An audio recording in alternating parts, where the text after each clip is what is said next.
Hello, truth seekers.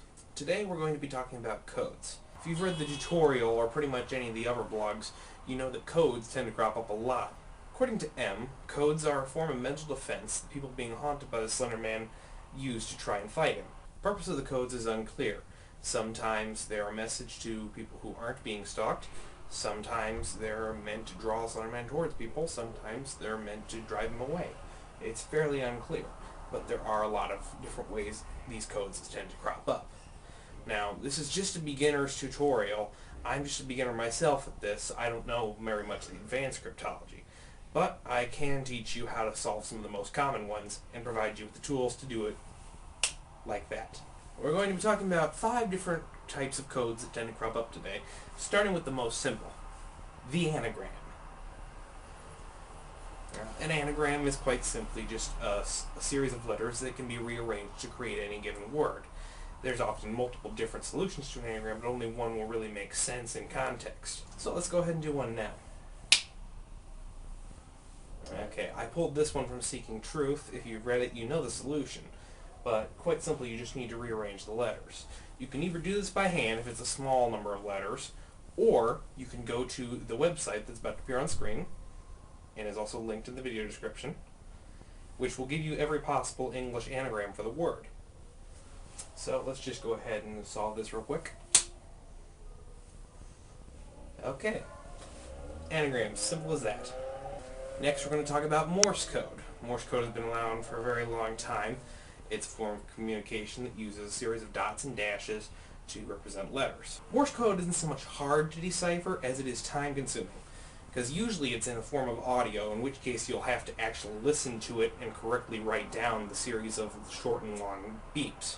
Once you write it or type it up, you can either manually go through a Morse code chart, which I've linked you to, or use the Morse code translator that I have also linked you to. Now, that should eventually produce the message you're looking for.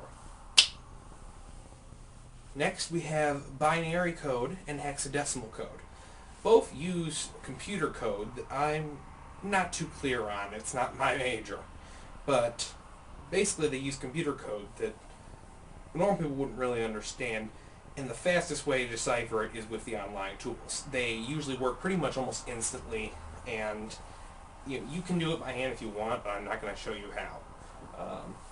Example of binary and decoded. Example of hex and decoded. Now, the tool that I've linked you to decodes both binary and hexadecimal at the same time, so you can use it for all purposes. Finally, one of the more perplexing is the Caesar shift cipher. It's also known as a rot-it. Now, it's rather complicated to explain this one, but there's online tools that work for it. I've given you a Caesar cipher translator in the video description, which you can use to decipher any message. Now, Caesar ciphers usually just look like jumbles of letters.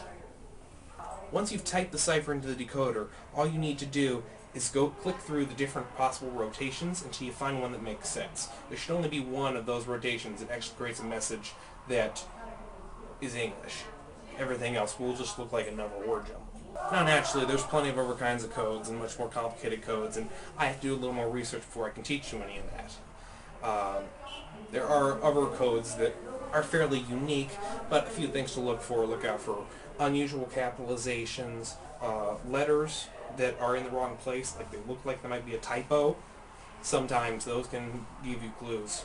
Now, a lot of codes are based on logic and can't be tackled with a computer program like this.